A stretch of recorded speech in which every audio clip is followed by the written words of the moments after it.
Hi, everyone, and welcome back to Black and Brown Crowns, the podcast where I speak to beautiful Black and Brown women about their career experiences. Today, we'll be discussing what it's like to be a budget analyst with Miss Twanita. Hi, Miss Twanita, and thank you for joining me today. Hi, Cheyenne. Thank you for having me. Of course. So without further ado, how did you get interested in being a budget analyst? Was this something that you always wanted to do, or did it come up later in life? It actually came up later in life. Originally, I wanted to be a lawyer. So my undergrad is in pre-law. And when I got out of the military, the very first job that I had was as a program analyst. And in the area where I worked at, there were budget analysts around me, and I would always hear them working in different systems and talking about the system to my attention. And I also love working with numbers. So that was what piqued my interest with becoming a budget analyst. And having the people around me to kind of guide me and mentor me and lead me and steer me in the right direction helped a lot. I would say that it came about within maybe my third or fourth year with being a program analyst. And it went from there. And I believe when we discussed earlier in our just getting to know one another, I mentioned to you about the CCAR system in the database. And that was really what caught my attention with being able to work in the database and analyze information. So my interest grew from there. I know that with many of the women I've spoken to are like, I didn't know I wanted to do this until I came into contact with somebody else, or it came down the path. And again, with you, it seems like that's the case as well. One of the things that I found when trying to pursue a career as a budget analyst was that I had to have the experience and or a degree.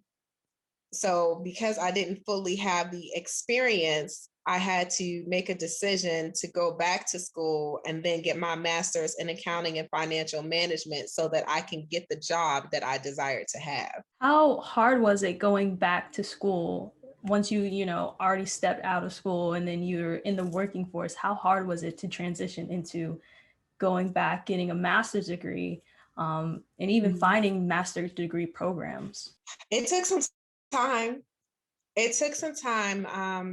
Because by that time I'd been married for a few years and we had a daughter. So I had to juggle being a spouse, being a mom, and also being a professional. So I did it online and I took one class at a time, and it took me 2 years to complete it, one class at a time. And I went with DeVry, Keller Graduate School of Management, because it was something that was close to me in the DC area where I lived at that time. And I was also able to go into the building at least a time or two, but the remainder of my classes were online. I know that even with my graduate program, you got to make sure you know what are the requirements. And then if you don't, you got to do that research, because there are graduate programs where you just need a couple of letters of recommendation, maybe a GRE score, or and your GPA has to look nice. But other than that, there are programs where you need an extensive amount of work during your undergraduate career. And if you don't have that, if you don't have something to qualify to be in that program, well, you gotta look somewhere else. And that is definitely it's really hard and discerning when you want to go to a program and then you know that this is what you want to do, but then the program is telling you X, Y, and Z. But anyway, that's a whole nother story for a different day. Did you get any scholarships or internships or anything like that to help you along the way being a budget analyst in your program? No, ma'am, I did not. I did not. I paid on it as I went, and I'm actually still paying on it, but it's worth it because I'm able to actually use my degree in my field. And a lot of times what happens when you graduate college, it's difficult to find a job in your field. So it's almost as if that hard work that you put in was a waste of time, because now you have to have this experience that everyone wants you to have that you don't have because you just graduated. And if you weren't able to get an internship, or if you weren't very versed in it, then you didn't know. And you didn't know which road to go down to take in order to get you what you need. So scholarships, no, not for the master's. I did not. My undergrad, yes. So I'm still paying on it, but it's definitely worth it. Yeah, I know for myself, I didn't find any scholarships, but there are programs and resources out there, especially for women of color.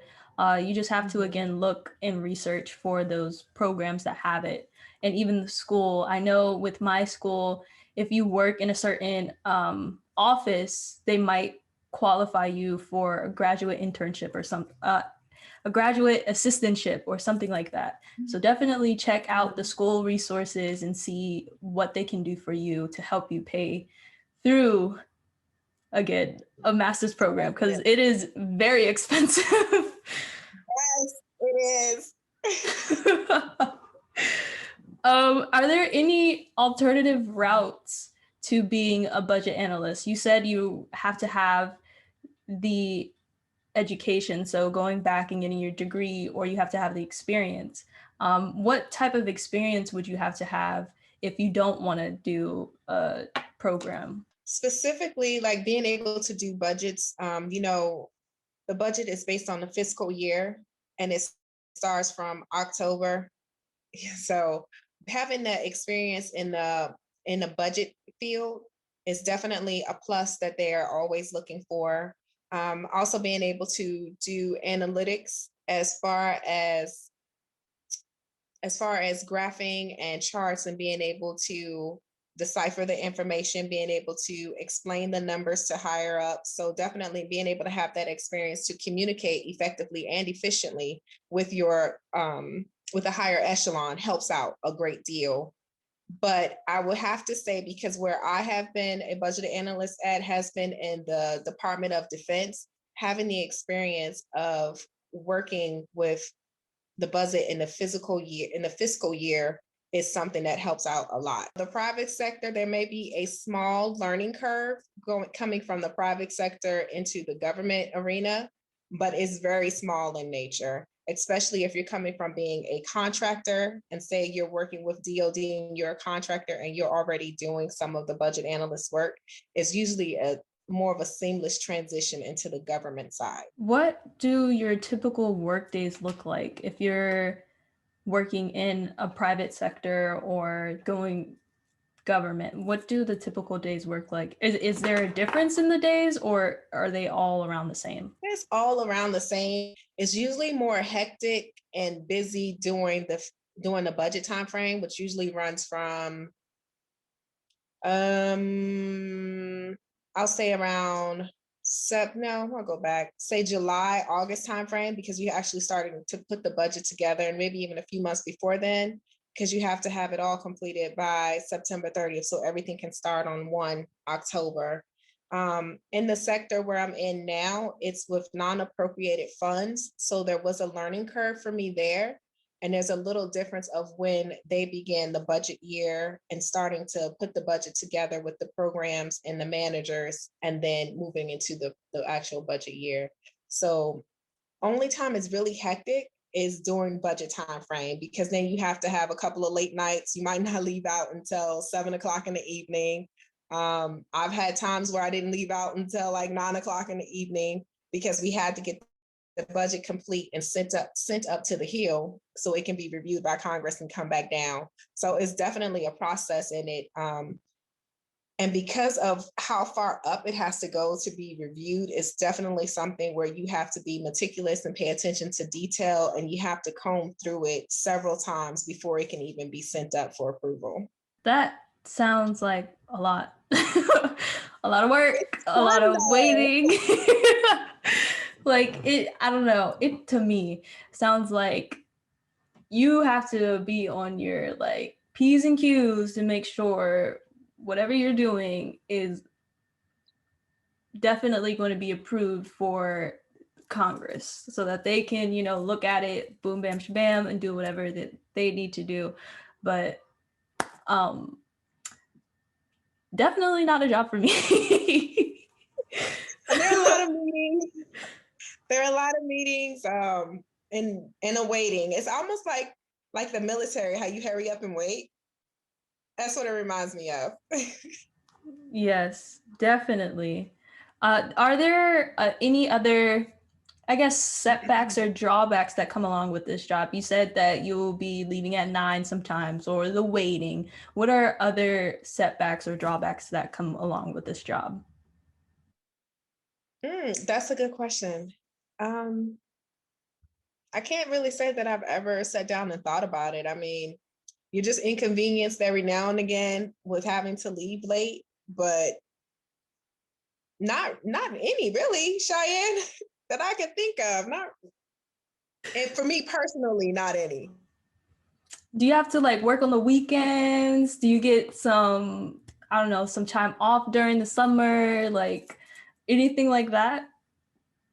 Work? No, ma'am. I do not work on the weekend.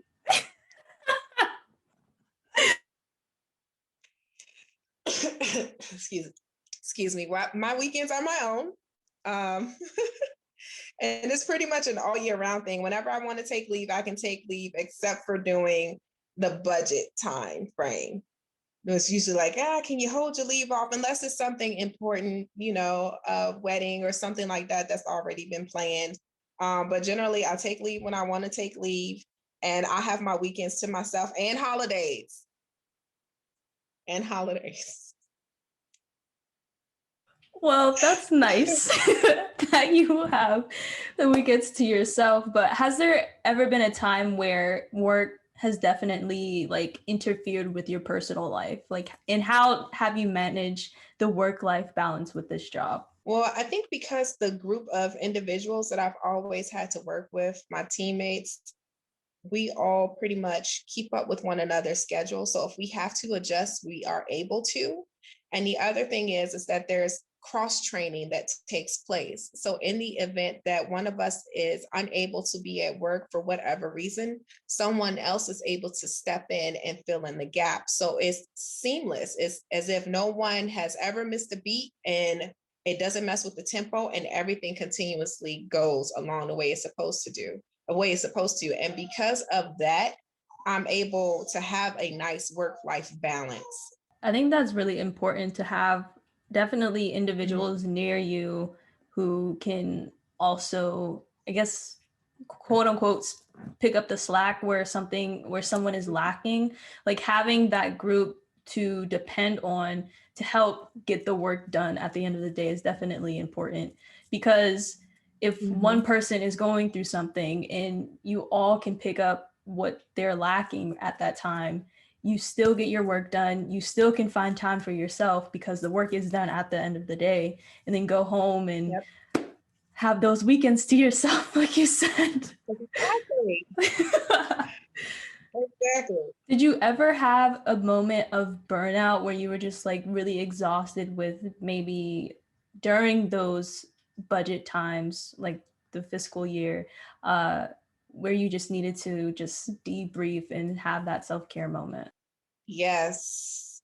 Yes, yes, and yes again. Because sometimes it can be a bit overwhelming occasionally, but I definitely had those moments where I just needed a moment to myself. Let me have a bottle of wine and have my moment so I could decompress. I know when it's really bad, and we've been working a lot with the numbers, when I start dreaming about numbers and what's happening with the budget. Like that's when I know it's just like, oh my gosh, if I look at one more Excel spreadsheet, if we have one more meeting about this budget, so it does happen sometimes, but it's enough. Like even at home, I have a great support system, so I'm able to take that moment, how you're saying, and have that self-care time. My husband is very supportive, and my kids are older, so everybody understands, okay, you need a moment, let me let you have this time to yourself, so it all balances out. That's good, because I know that even with being a student, as I've mentioned in a couple interviews prior, you have those burnout moments. And if you don't take time for yourself, you're going to deplete like completely deplete. And I can only imagine what it's like to be a working professional and go back to school and have children. So you're definitely going to need some time to relax at some point. Did you ever have a mentor through your career as a budget analyst that maybe helped you with burnout, or helped you in leading you into maybe having other, what am I trying to say? Having other individuals around you that made a good impact on being a budget analyst? Yes, definitely. I had several. I would definitely two off the top of my head. Miss Luann Arthur. She is so sweet. And she was the first African American woman I met coming out of the military and going into a different profession. I'm gonna call it my first real job, right? Because every job before that was like McDonald's, a shoe store. Then I went to the military, school, then military, and then got out. So I met her and she pretty much took me up under her wing. She guided me in the process of being a program analyst and what things I needed to do and how to do it. And her passion has always been budget. So I was able to learn from her some of the processes and procedures when it comes to budget analyst work. Then I also had Michelle Young, another amazing African American woman. She is like top of the line with hers. And she taught me a lot more. Once I left working with Luann, she taught me a lot more about the processes and procedures, told me some more classes I could take and how to move forward with that, and began working on receiving my CFM, which I'm still working towards. I'm going to get that. That's a certified financial manager. And then there was also, oh my gosh, what's her name? I had Miss Lucinda, and it's someone else, and I can't recall her name right now, but she was on the other end working more so along the lines with DFAS. And so she was also able to teach me things about how DFAS operate and how they do things, and which federal regulations I need to look into and pay more attention to, and guidelines and stuff like that. So I've had several along the way. I think mentorship and assistantship in any type of way is really important, because I feel as though they are the ones that kind of make your career at some point. Like, they're the ones you go to in a time of need. They're the ones who you kind of look to as like, I don't know, like a mentor to help you through whatever you're going through, especially since they've rather been in the field for, let's say, 5 years more than you have, or 2 years more than you have. Anyone with experience more than what you have can mentor you through what they may have already experienced, or something that you're experiencing for the first time. So I'm happy to hear that you had a couple mentors that you even still reach out to.